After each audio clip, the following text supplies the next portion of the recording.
ஒருவர் தனக்கு அருளும் மன நிம்மதியும் கிடைக்க வேண்டும் என்று கோயில், மலைகள், அங்கு காணும் துறவிகள் என்று அனைவரையும் கண்டார்.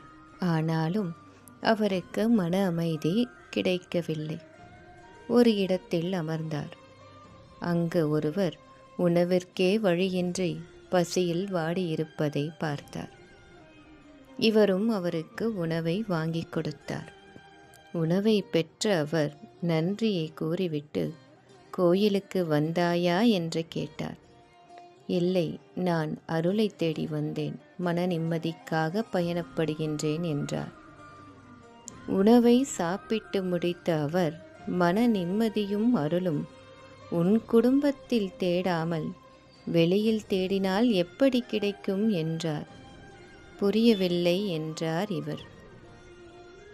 குடும்பத்தில் இருப்போரிடம் அன்பை பெறுவதும் அன்பான வார்த்தைகளை பேசுவதும் தானே அருள். இறைவன் கொடுத்த குடும்பத்தை விடுத்து எங்கு சென்று அருளையும் மன நிம்மதியும் பெறப்போகின்றாய் என்றார். ஒவ்வொரு உயிரிடமும் இறைவன் இருக்கின்றான்.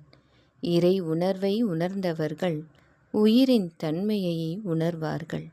மனம் வேறு உயிர் வேறு என்று கூறி முடித்தார். இதை கேட்ட அவரும் வீடு திரும்பினார்.